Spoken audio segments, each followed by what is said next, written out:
Ciao a tutti e ben ritrovati sul mio canale. Come state? Tutto bene? Ma soprattutto, vi sta piacendo questo percorso che sto portando su YouTube? Se sì, fatemelo sapere sotto nei commenti, perché mi piacerebbe soprattutto sapere se coloro che è la prima volta che sentono queste nozioni, se le stanno trovando comunque interessanti, capibili, utili soprattutto. Mentre per chi già conosceva un poco di questo mondo, quindi del mondo del Forex, se erano nozioni che già conosceva innanzitutto, se le conosceva in questa maniera, o comunque se non le conosceva, stanno diventando utili per quello che vorrebbe fare poi in futuro. Ora andiamo a parlare di inefficienze oggi. Che cosa sono, cosa comportano e come mai si formano. Abbiamo parlato che il mercato si muove a volumi, ok? E a trend. Il trend è determinato dalla potenza di chi ha il controllo della liquidità. Quindi se i buyers sono forti avremo un trend rialzista, se invece i sellers sono forti avremo un trend ribassista. Ora, come e quando si formano le inefficienze? Le inefficienze si formano in trend estremamente forti, ok? Quindi quando c'è un, una quantità di volumi talmente forte che il prezzo non ha tempo neanche di riposare, perché abbiamo detto che il prezzo, comunque i trend, non potranno mai andare in una direzione sola, giusto? Quindi ha bisogno di riposare. Qua, per esempio, troviamo, allora facciamo così che così diminuiamo il numero di inefficienze, vediamo se riesco a farlo preciso, sì, allora facciamo finta che è così, questa qua va così, e poi facciamo finta che qua c'è un'altra wick per una candela sotto, ok? E facciamo, allora, disegniamola che così almeno non ci confondiamo. Facciamo così, ok. Ora, che cos'è un'inefficienza? Un'inefficienza è dove i volumi buy e sell non vengono scambiati in maniera equa. Perché? Perché abbiamo detto che in un movimento a time frame più alti, quindi in 4 ore, vedremo così, giusto? Mentre in un time frame più basso, noi questo qua lo vedremo così. Comunque ed è una serie di altri mini movimenti che arriveranno a, su questo livello qua, che noi invece in un time frame più alto vediamo magari come una candela sola o due al posto di 20, 30, 40, 50.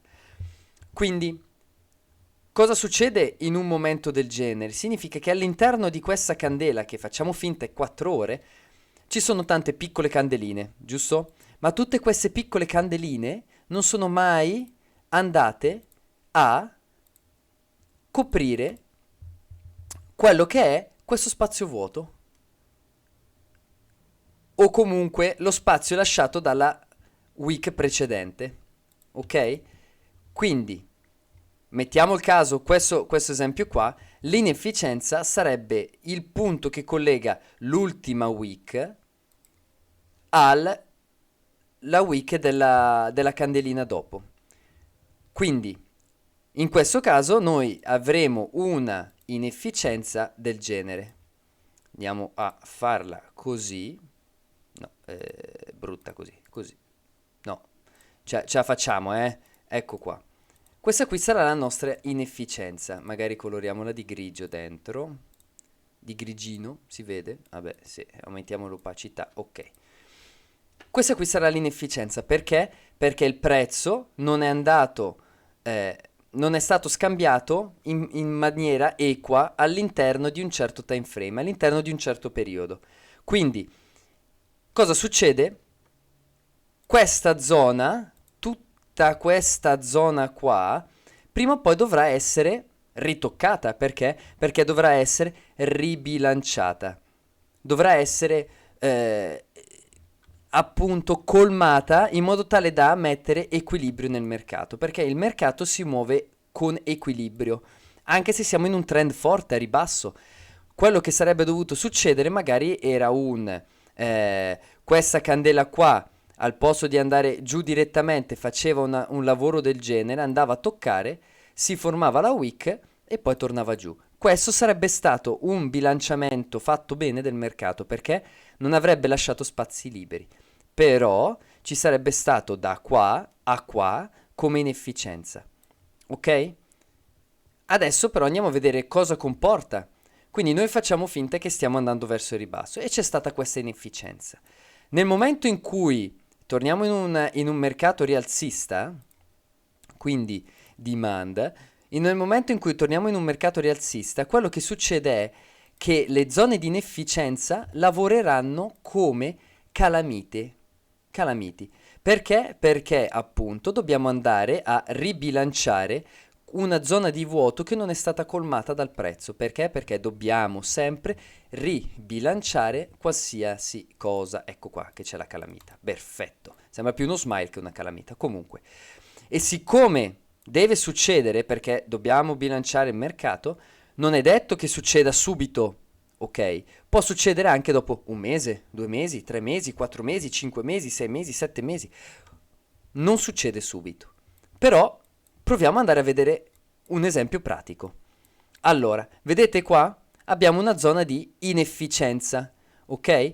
Perché? Perché abbiamo tutta questa zona qui, tac, che non è stata colmata. Sì, è stata toccata, però non è stata colmata. E come potete vedere partiamo da qua, dal 1° aprile che è stata toccata per la prima volta di nuovo, al 26 aprile, sono passati 25 giorni.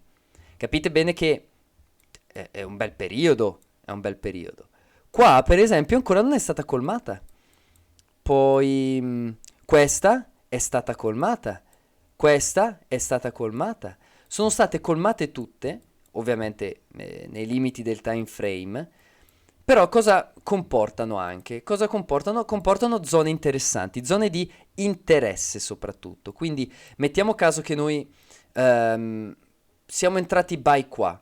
Qual è il nostro target? Il nostro target potrebbe essere benissimo questa zona di inefficienza. Soprattutto la fine della zona di inefficienza. Perché? Perché sappiamo che il prezzo ci dovrà arrivare. Quindi le inefficienze sono zone di mercato dove il prezzo non viene scambiato in maniera equa tra buyers e sellers, ma che il mercato dovrà andare a toccare per forza in un futuro. Quindi lo potremo utilizzare come un punto di target per le nostre operazioni o un punto di entrata per le nostre operazioni. Perché? Perché sappiamo che il prezzo deve arrivare qua. Con questa lezione abbiamo finito. Vi incito a lasciarmi qualche commento sotto il video se è stato tutto chiaro. Vi chiedo anche di lasciare un bel like che potrebbe fantasticamente aiutare a spingermi a portare altri contenuti del genere. Ci vediamo alla prossima, più che altro ci sentiamo alla prossima lezione. Con questo vi saluto e vi auguro una buona giornata. Ciao a tutti!